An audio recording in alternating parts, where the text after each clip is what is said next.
Good afternoon. My name is Scott Livingston. I'm an Executive Director of Product at OCLC. We're very pleased to have you join us this afternoon. We have three very distinguished librarians for an interesting panel discussion around community engagement and public libraries. I'm going to allow each of them to introduce themselves in a moment. I have prepared bios from each of them, but frankly, I think it's much more interesting to have them describe themselves rather than me read the prepared bio. So we'll have them do that in just a moment. This is a panel discussion. We do not have a PowerPoint other than this slide and a thank you slide. So by all means, feel free to come on forward. This is meant to be a conversation, and please join in the conversation. With that, I will turn things over to the panelists to allow them to introduce themselves for a moment. And Sarah, if we can start with you, and we'll just work across the table. Sure. Good afternoon. So I'm Sarah Campbell. I'm the Executive Director of Portland Public Library in Maine. For those of you that know a thing or two about the demographics of Maine, you know that we are officially the whitest state in the nation and the oldest state in the nation. Portland, however, is extremely different. We have been a refugee resettlement city and an immigrant destination for quite a while, and our schools, about a third of the population of our schools, a little more than a third actually, are in homes that speak languages primarily other than English. And there are 60 languages represented in those households. So we're an extremely diverse community, which I just think is an important point.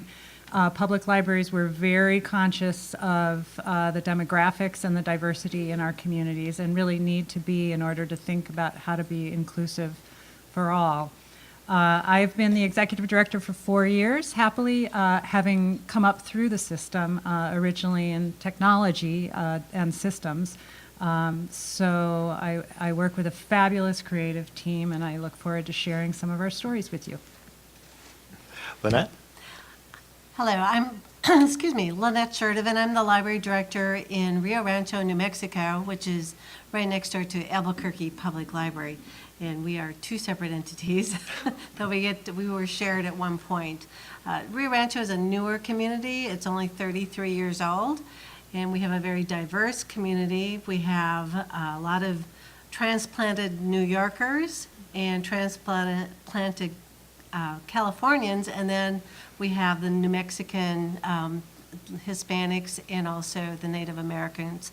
I'm in a county that has 7 pueblos, and so I work with them as much as possible. I'm the largest library in the county, and there's 7 other public libraries within the county, very small communities. So I help lead the way on that. I'm been there for I'll be 5 years in January, so it's been a great experience for me. It's a lot of different culture and a learning experience. I'm originally from Minnesota, and I left in December '05 in a snowstorm, and I'm quite happy to be transplanted to Las Cruces, New Mexico, and then moved up to Rio Rancho in 2005. So I have been working a lot with updating my current library system.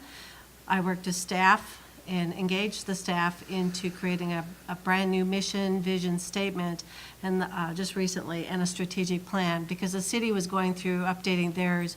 We chose to do ours about the same time, so we aligned ourselves well. So it's been a great experience. So that's me in a nutshell. Good afternoon, everybody. My name is Kilar Martinez, and I am the Chief Executive Officer of the Edmonton Public Library, which is located in Edmonton, Alberta, Canada. We serve a metropolitan population of about 1.8 million. Edmonton proper is about 1 million. And we have 21 branches located throughout the city. We have 4 literacy vans. And I think we are considered a fairly innovative, customer-oriented library system. We won Library of the Year in 2014. The first time a library outside of the United States has won that award, and still that is the case today. So I look forward to talking with you and with my esteemed colleagues. So Thank you all very much, again, for making time this afternoon and for sharing your thoughts and experiences with us. When we first started talking about the role of public libraries in their communities, the four of us had a real conversation around how strategic planning drives so much of your programming, how you work with your communities and your staffs. And so I wanted to spend a few minutes at the beginning really talking about the strategic planning process that you all use.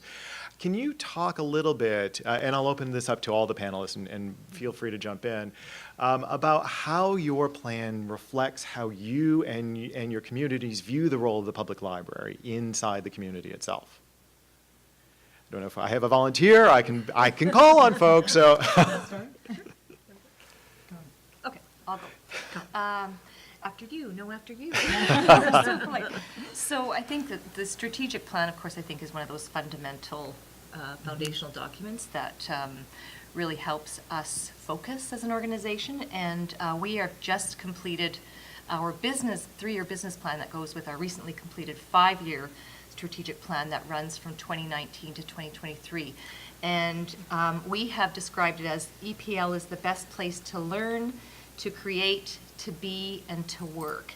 And what we're focusing on really is things that, sort of those fundamental things that we are really good at as public libraries. And I think that will be the city's best early learning center, early literacy, and digital literacy center. So again, we cannot keep up with the demand for early literacy sessions, that baby to 2-3-year-olds. And there is really no other entity in our city that does the amount and extent of programming in terms of early learning classes for that age group.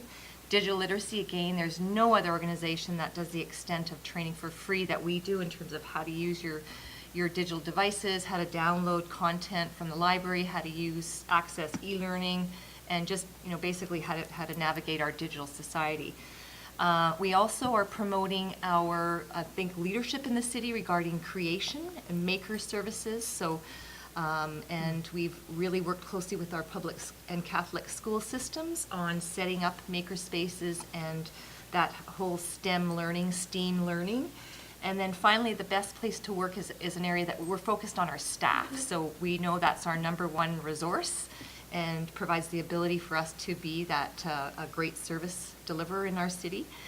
Our strategic plan is a collaborative effort between the Board of Trustees and the executive team, but it is really a team-built sort of project document that the entire staff has opportunity to contribute to the documents, both the business plan and the strategic plan. And I think that's in terms of engagement and buy-in, that staff need to be able to see themselves in the long-term roadmap of the organization. And I think that the one way we do it is to make sure that their voices are heard and they can see themselves in terms of where we're going. Sure. Rio Rancho Public Libraries, when I got there a few years ago, they did not have a mission vision statement, as I stated. And I put teams together of key staff from each department, and we really worked hard to figure out what our community was.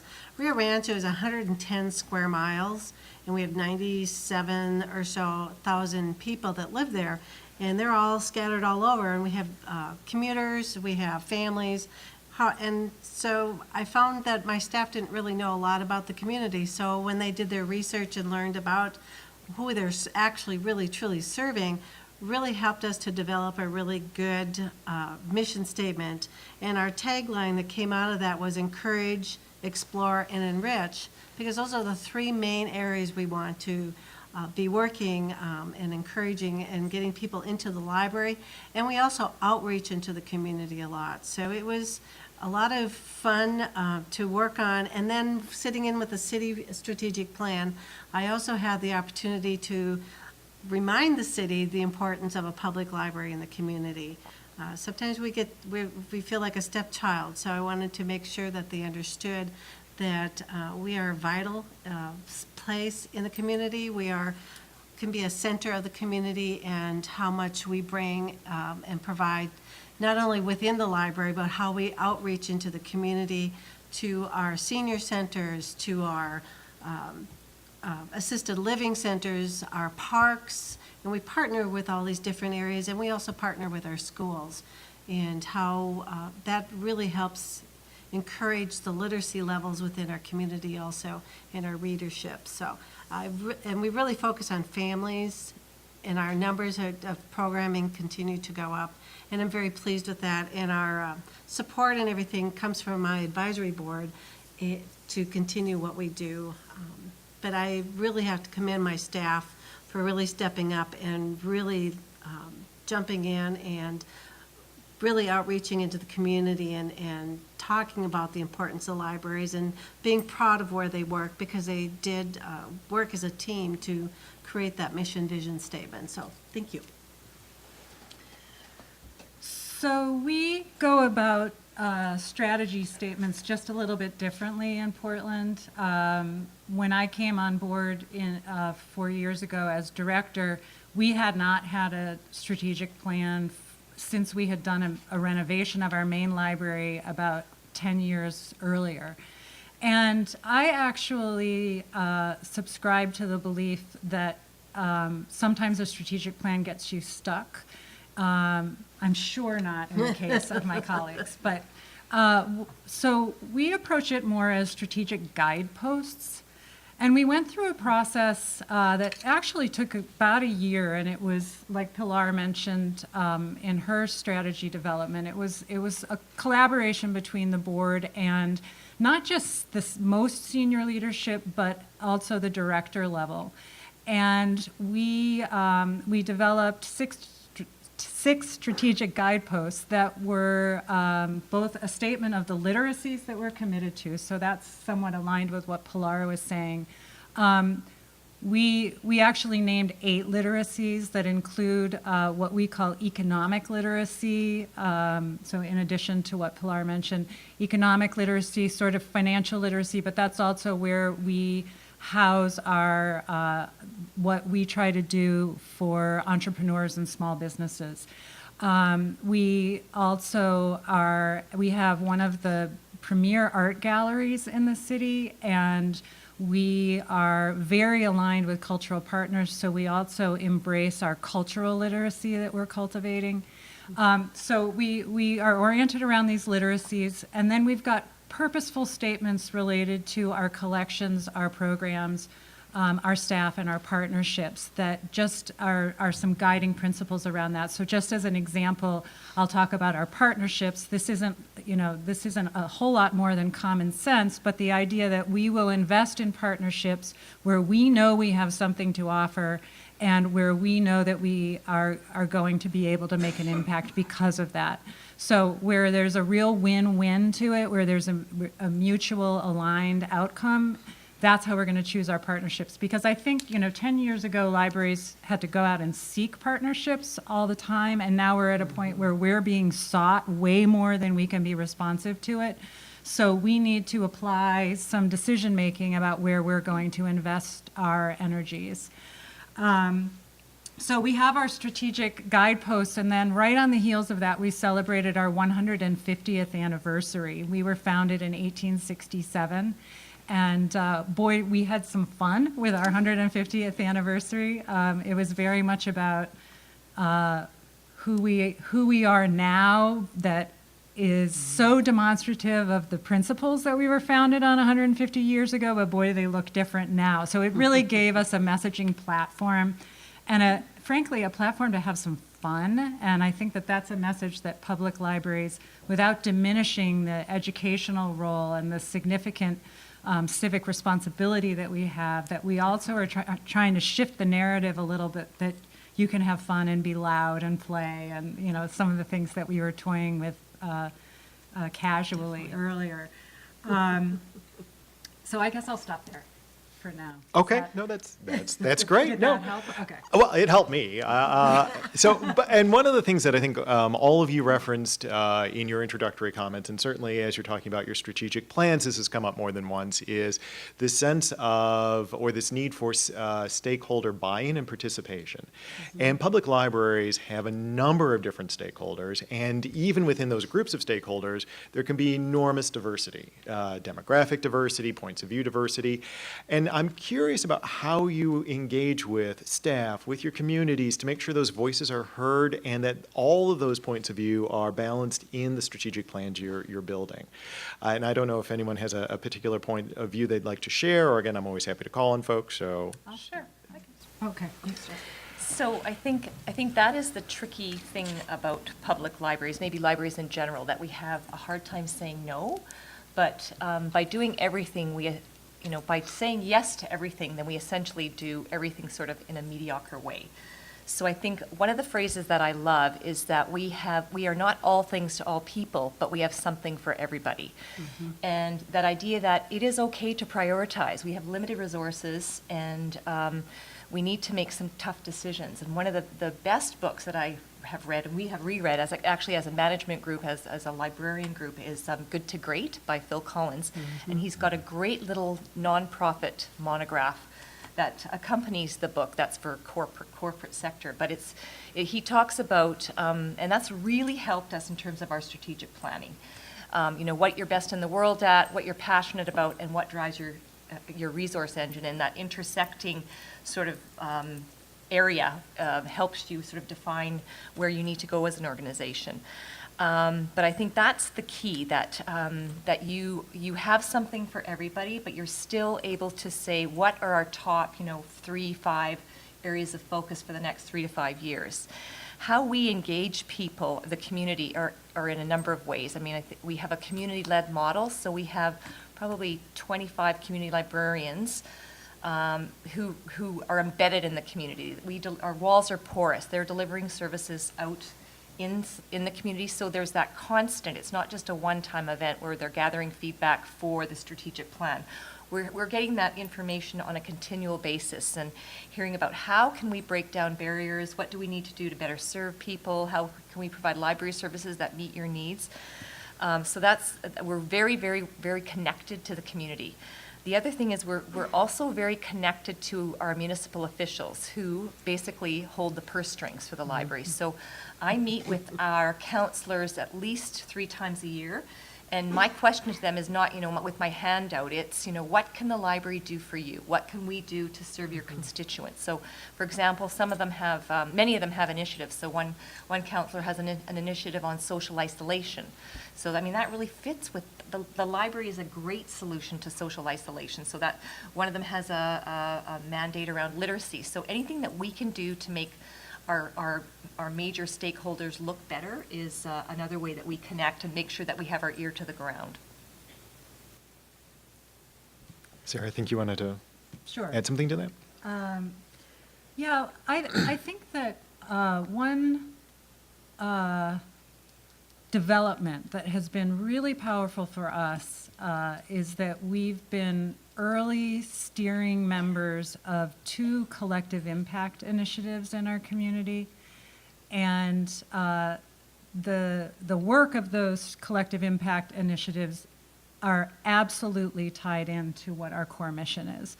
So one of them was called Connect Ed before the Obama administration's Connect Ed initiative, if people are aware of that. But it's a cradle to career initiative. So we're aligned with the higher ed institutions, we're aligned with the school system, with the United Way, with the Chamber of Commerce, with the strongest community action agency in the community.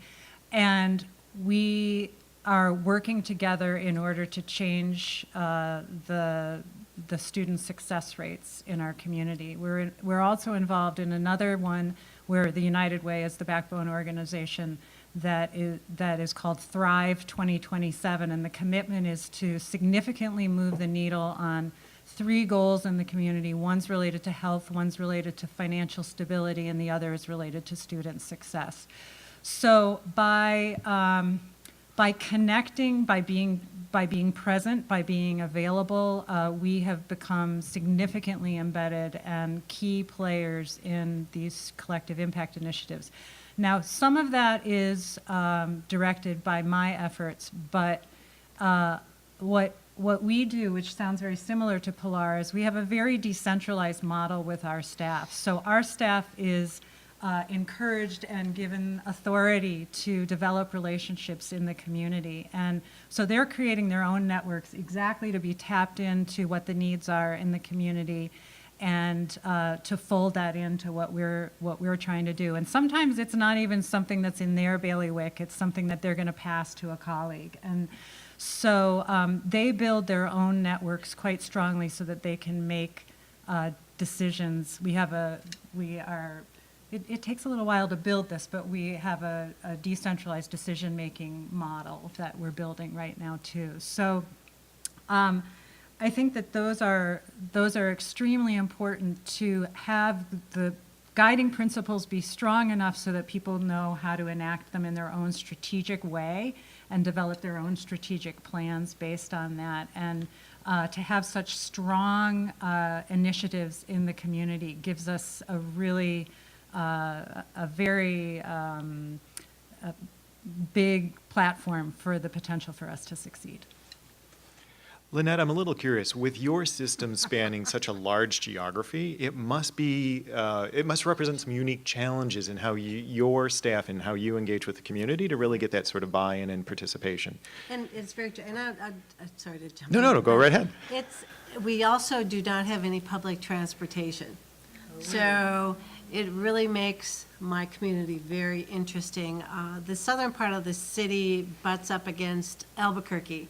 So there is one transit system that comes up from Albuquerque to the southern end of Rio Rancho and then back down into Albuquerque. So my southern branch, Esteban, does do pretty well as far as, having a very eclectic number of customers. And it's walkable. It's in a neighborhood. My newer branch, where my office is up in the middle of the city, and I have one housing district just south of us and nothing north of us until you get to City Hall, which is another 4 or 5 miles from me. And then there's another 5 miles beyond that, which brings us to the north end of the city. So trying to get out there and outreach to all these communities and how do we get people there, it's very challenging. And I actually really encourage my staff to use the city vehicles. We have a lot of box type of programs that we just throw a kit together, get in the car, and we just make arrangements to go out and meet and bring the library to them. And they've made a lot of different types of relationships doing that because I want them to explore who's not getting our services and how can we get there and how can we make it work. We just made a current relationship with we have 2 hospitals, one on the south end of town and one on the north end of town. So we outreach once a month to both of them, and we set up a table, we bring some books that the friends have given us to hand out to either patients or visitors or such, and we also bring our laptops and we issue library cards and show them how to download ebooks. And that's been a wonderful service because we might visit 100 people and during those visits because they're walking by like, oh, the library, and I'm going to have to be here another 5 days and I didn't bring anything, and they're watching their money or whatever. We're helping to bring that resource because they may not be able to leave. So, and then we leave behind something with the information desk, so we leave our extra copies so somebody always has a chance to get something to read. So that was a new connection we've made, and it's expanded our outreach to the community, to people that probably wouldn't even think to come to the public library to use our services. And because people think, oh, I have to go to the library to get a library card, and I have to live in Rio Rancho. The way New Mexico is set up, we're on a gross receipts tax, not a property tax. So we can actually, if you live in New Mexico, you can get a library card at any of the libraries. I think Santa Fe County is the only one that doesn't allow that. And so we really outreach to a lot of people because Albuquerque has the largest hospitals, and then the 2 branches in Rio Rancho are the second largest hospitals in the state. So we really do help outreach that way. That's one way. We've also building some new retirement homes, which are nice, and we started to connect with them. bringing books and library cards and bringing the laptop with to issue cards automatically. So that's been a real good service that we've offered. One of the things that's really interesting about this notion of connecting to the community, and it is critical, right? You have to engage with these other agencies, is that libraries are more and more being asked to take on a variety of social roles beyond perhaps what I may have learned in library school, as an example. How do you handle some of those needs and those requests? Do you hire specialized staff? Do you train your staff? Is it a partnership and a division of labor between you and other agencies in your community? Could you talk a little bit about how those social roles get manifest in library services? I'll start. Yes, yes, and yes. Check, check, check. Next. So it's not something that you learn in library school, how to handle some of the social issues, and they're really quite serious in my community and in so many communities. So of course I'm referring to health issues and the opioid crisis and mental health issues and the lack of support services, and it's very, very challenging. So our staff is equipped to get to know our patrons well enough to have a relationship with them, hopefully to recognize when something's out of the ordinary. And we encourage our staff to be really vigilant and attentive around what the non-library needs are of someone. I'm going to just back up really quickly and say that we worked with a local physician to do the very first type of research about the possible correlation between public library, recency and frequency of public library use, and the health of the community.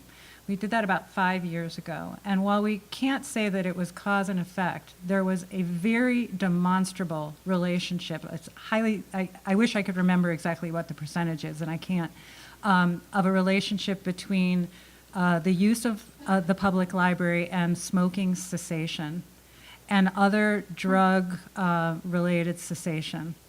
And I think that some of that has to do with health information, without a doubt. And I'm only surmising here, but I'm just going to ask for people to nod if this makes sense to you.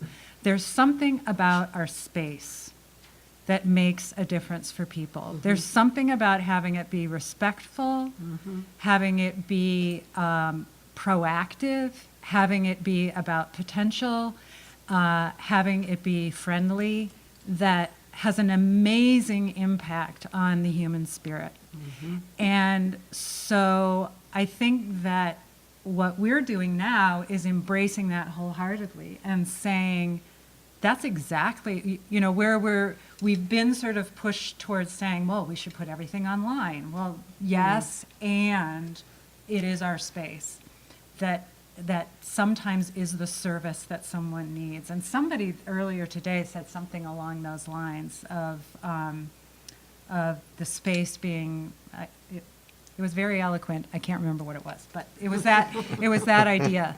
And so I think that it is about partnerships with the customers, the community service organizations, the human service organizations. We've got a very close relationship with the police, who work very closely with us when we're just trying to get somebody help. They're very responsive and very respectful about it.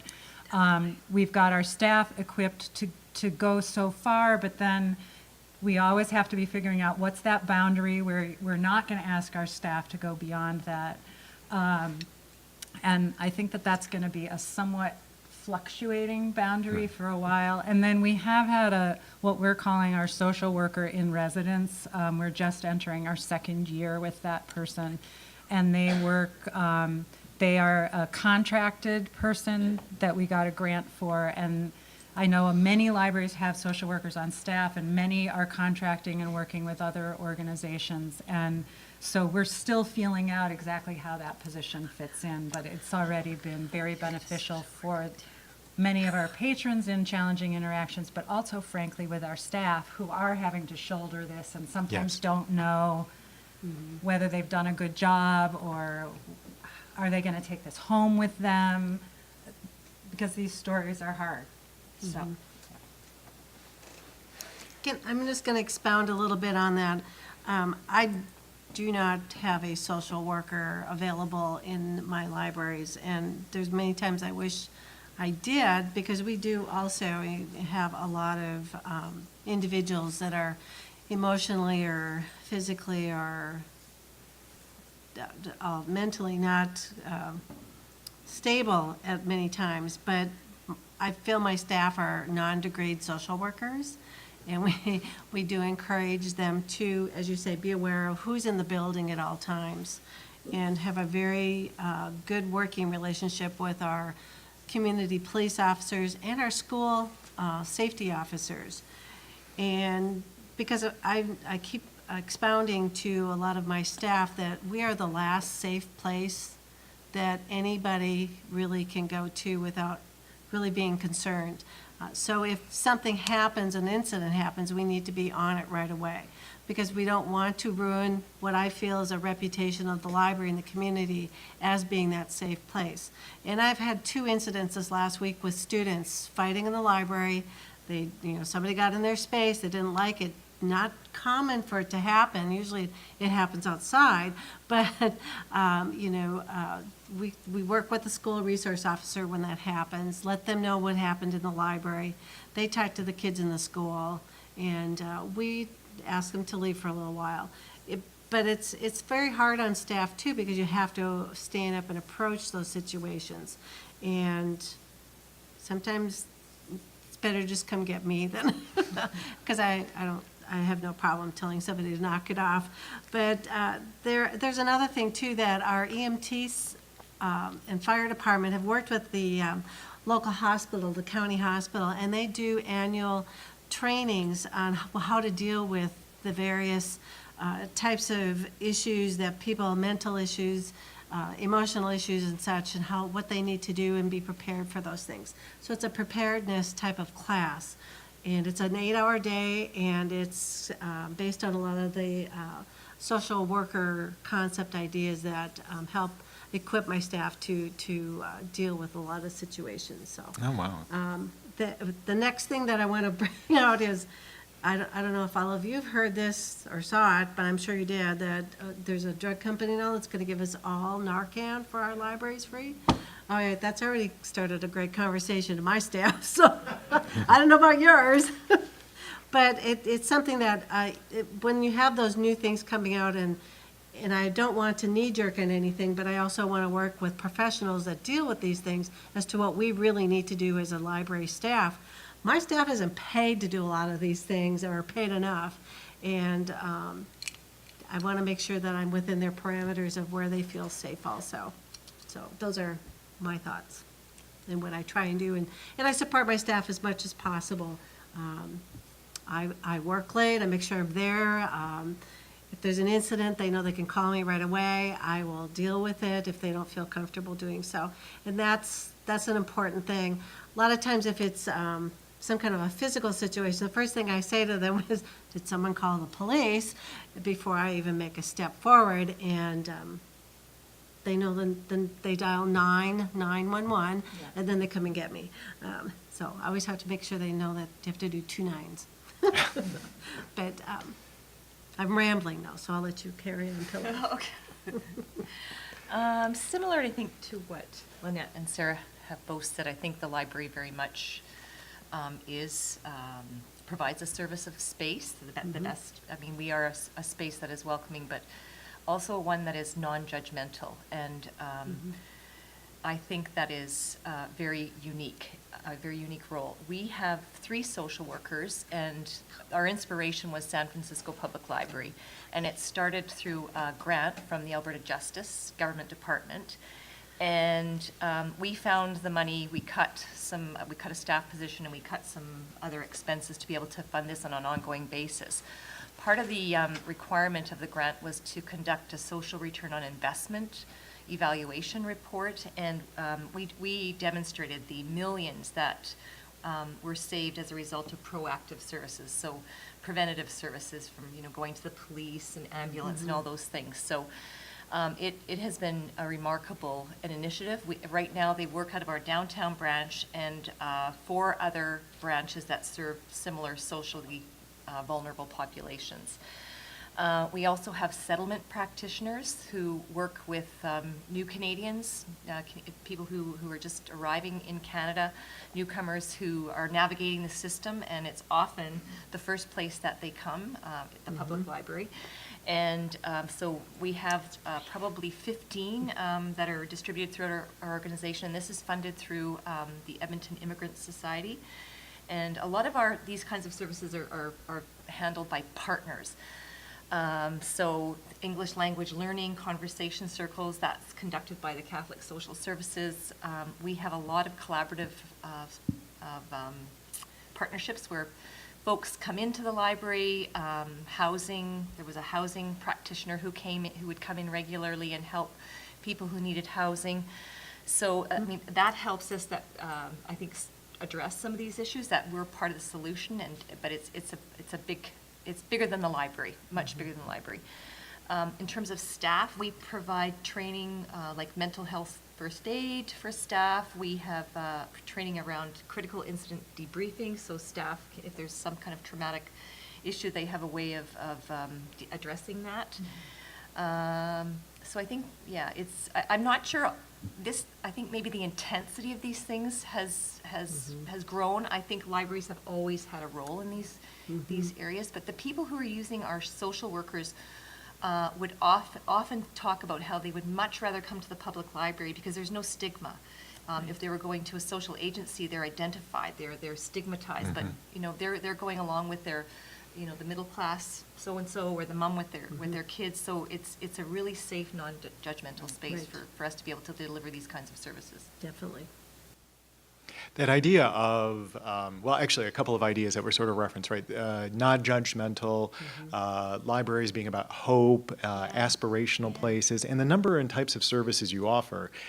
Sarah, I think you mentioned when you were talking about your strategic goals, when you look at where you are today versus where the library was 150 years ago, it's a very different portfolio of services being offered.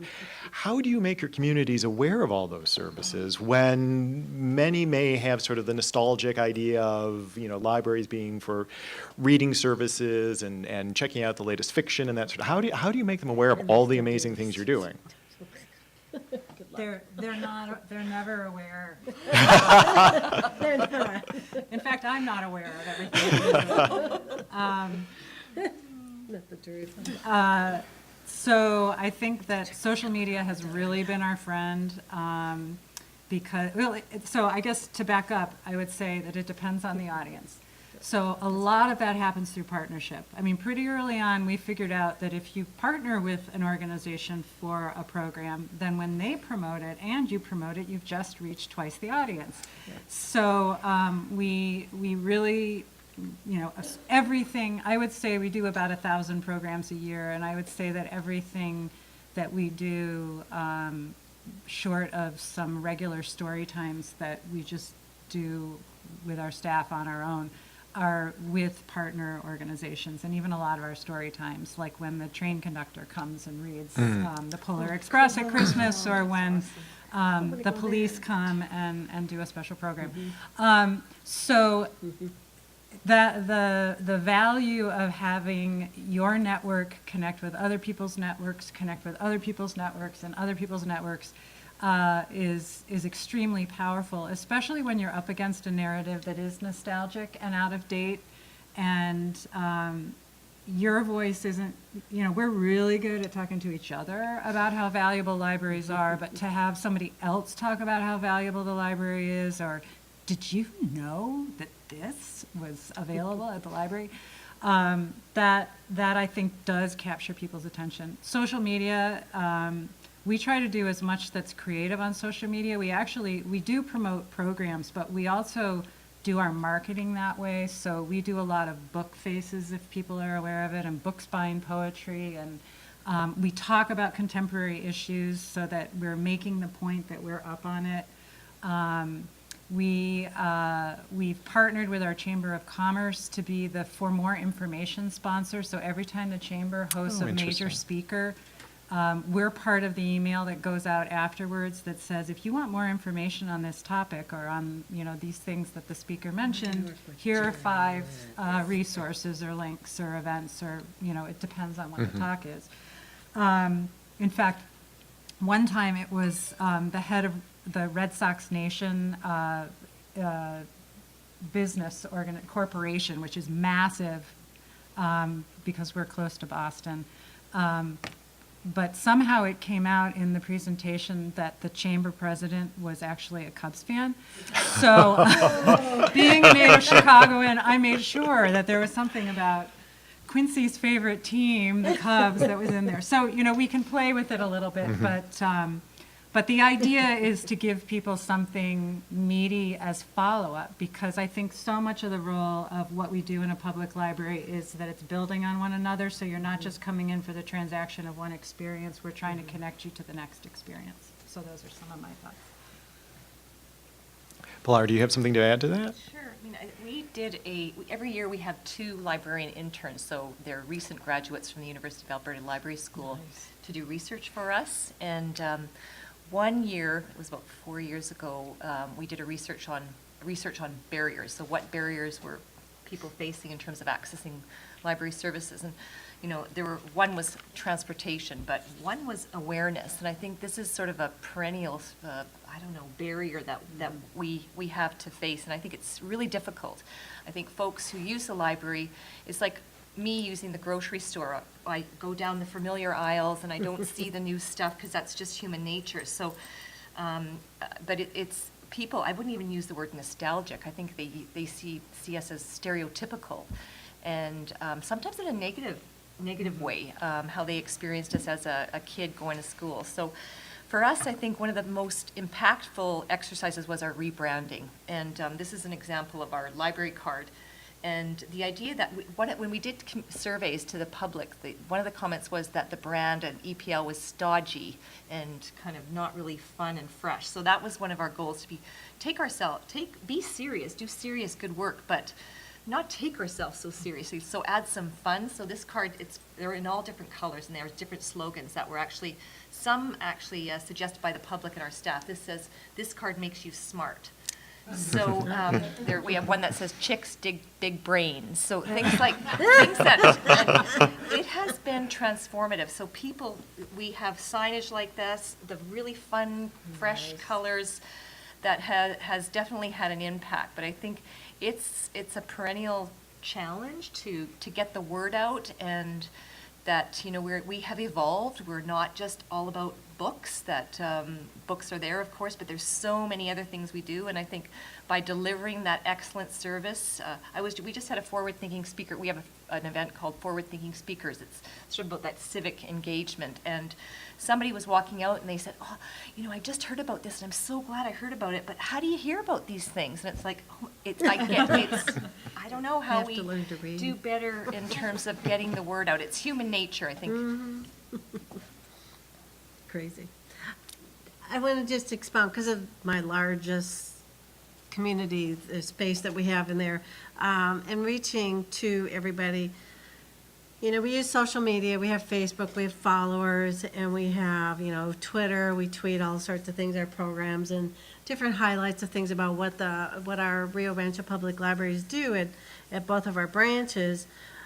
And, of course, our website, we keep that current on every activity. So I had one of my librarians check some of the analytics to see, where are people really looking to find out what's going on. Well, Facebook is okay, and Twitter is a little less than that, and the website has a lot more hits. But we find that most people know what's going on by word of mouth. So the more that we tell our neighbors what's going on, the more that we see that what's happening. I wear my name tag, and I encourage my staff. They think I'm crazy, but when I go out for dinner or if I'm in the grocery store and people go, oh, you work at the library. First, I have to explain which library. It's not Albuquerque.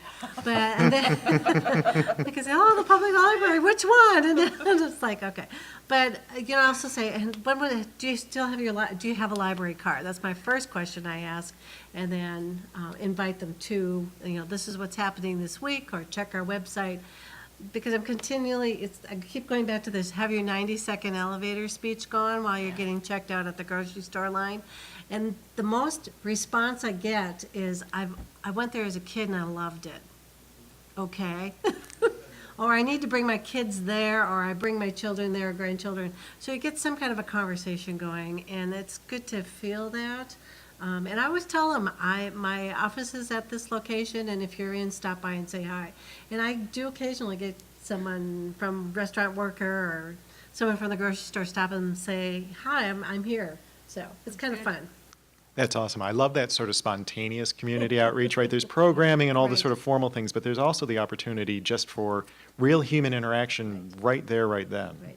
That's, for some of us, that's a little uncomfortable, though, Yes. right? Being out there, being present all the time, that can be a little bit of a struggle. Yes. And not just that, but the other types of services and programs that you're offering can be a lot for members of the staff to become comfortable with. So how do you work with your staffs and encourage acceptance of change and comfort with change and continue to drive these types of initiatives forward? I've jumped in since I started that conversation a little bit, but it's interesting because I've always come in as an introvert when I take all those tests like the Myers-Briggs, but I expound as an extrovert. You're a social introvert. I'm a social introvert, there you go. But I try to lead by example, and I also mentor my staff. I try and go out with them if we're outreaching to a different place, or, lead by example, and some do better than others.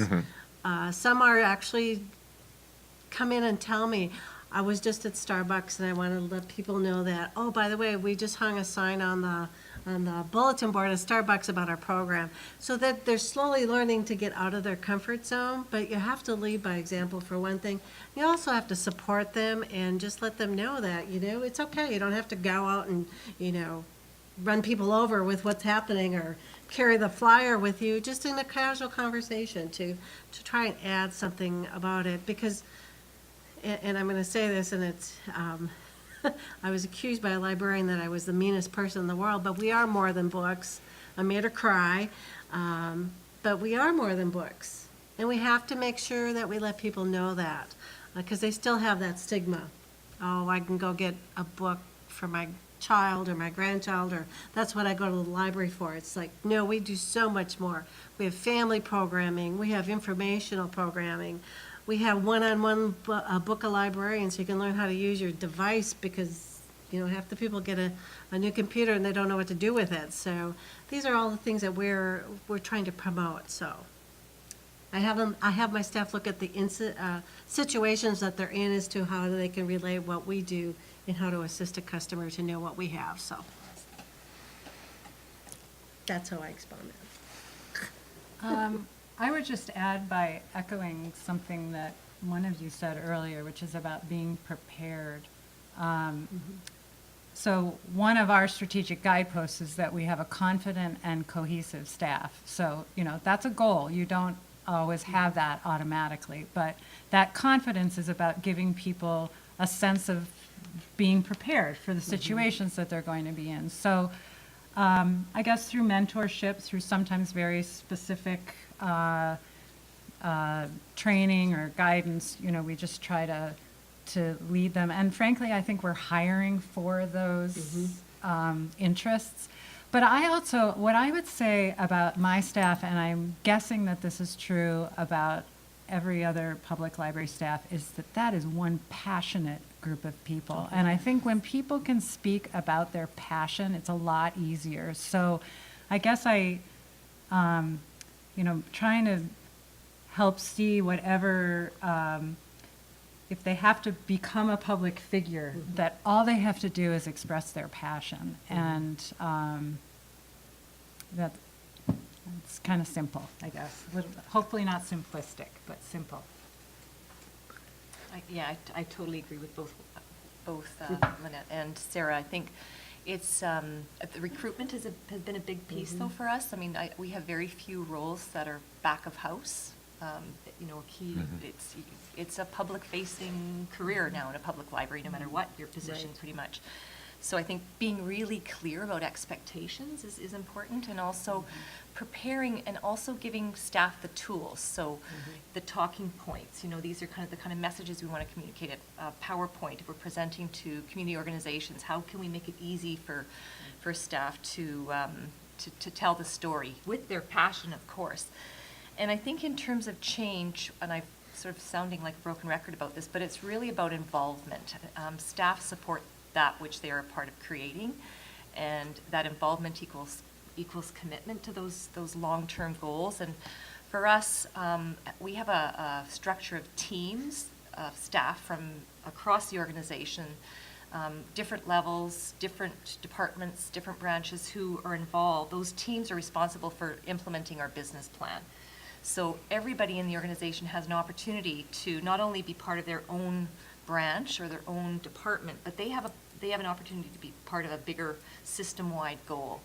And that enables us for them to get feedback back from their department, some synergies between the diversity of staff involved on that team, get some feedback from customers, bring it back up, and then, champion the initiative back at their own department. So it's been pretty effective in terms of that change leadership. But it's really about, whenever you can, engage people in decisions and recognizing you can't always do that. So when you can't do that, being really clear and intentional about explaining why we're making the decisions we are. Definitely. Yeah. Can I just make an additional comment about, I always come back to my staff when we're discussing different things and how they're such a part, and the passion, that they all have a gift to bring to the table. And I really want them to share their gifts, not only amongst themselves, but what they can bring to the table to promote the library in whatever way they can. So, and I call it a gift because it is a gift, and you have to, sometimes we sit down and talk about, what are you passionate about, what do you really feel strongly about, and how can we share that with our customers that come in the library, and use that gift in whatever way it is, maybe storytelling or a passive programming of some sort, or new information or insights. So it's really changed the thinking in staff. I have one that absolutely refuses to do public speaking, but she has the best passive programs I've ever seen. Right now we're guessing our favorite candy bar, and we have drawings for prizes on those things, but that's getting engagement to the community, and it's been a lot of fun to see that growth coming in. So we've talked about strategic planning and business plans being sort of the foundation and guideposts for you through both the current year and future years. We've talked a lot about some of the services and programming that you're doing. It's an enormous amount of work. And when you think about what's been achieved over the last month or over the last year, how do you define success for the public library? Are there specific metrics? Are there narratives? And does that change based on who you're trying to define that for or to? Can I jump Short in on answer is that one? yes. Sure. There was a really good statement yesterday, and I can't remember who said it, but it was taking, is your programs, how valuable and useful are your programs versus the number of people that come and attend the programs. And the first thing I wrote down was, I need to start analyzing. Am I just doing the program to do a program, or encouraging my staff to do a program because we had 20 programs this month, versus the number of people that actually are getting quality programs and attending them and participating. So I think it's very important that I, as a leader of my library system, really start working with my staff to say, is this really, where do we really want to focus on? And are these programs useful and beneficial? If we're doing a program and one person shows up, is it really beneficial maybe we need to change it up or do something different or not do that and refocus, so. Because as Pilar says, there's so many needs, right? So many opportunities, and if you spread yourself too thin, you just can't deliver quality That's right. across the board, right? Yeah. Right. Yes. It's a good question, Scott. I think the answer is there are various ways that we define success depending on the stakeholder. And I think, our KPIs, our key performance indicators that we do report to our board, our annual business plan, how did we make out in terms of what we set as outcomes of those objectives. Customer satisfaction, we do regular customer satisfaction surveys, we do evaluations of our programs, we use numbers. And then in terms of staff, we have an annual recognition event, away from the library where we celebrate staff success. And Nice. there are peer-nominated awards like customer service or spirit, innovation. Nice. So, the success in those areas, I think, depends. We just implemented a new print management software system, and I think the staff would say that the fact that they survived it was a success. There you go. So I think it's a multitude of things, and I think it's really key to be thinking about making sure we're recognizing each other and celebrating even the failures. What went badly and what did we learn, so that we're constantly learning, but Yeah. also Right. celebrating. Definitely. So I absolutely agree with both what Pilar and Lynette said. The one thing that I would add is, when we were talking about strategic planning, I forgot to mention that part of why I guess we felt comfortable not doing a major community part of our strategic conversations was because the city had just been doing a comprehensive plan, interviewing everyone in the city. The United Way and this Thrive initiative had just done a comprehensive, shredding and talking with 2,000 members of our community about what they felt they needed. And the school department had just come out with a new strategic plan, including a roadmap called Portland's Promise. So we had a lot of information to go on. So my point related to measures and success is align and share data.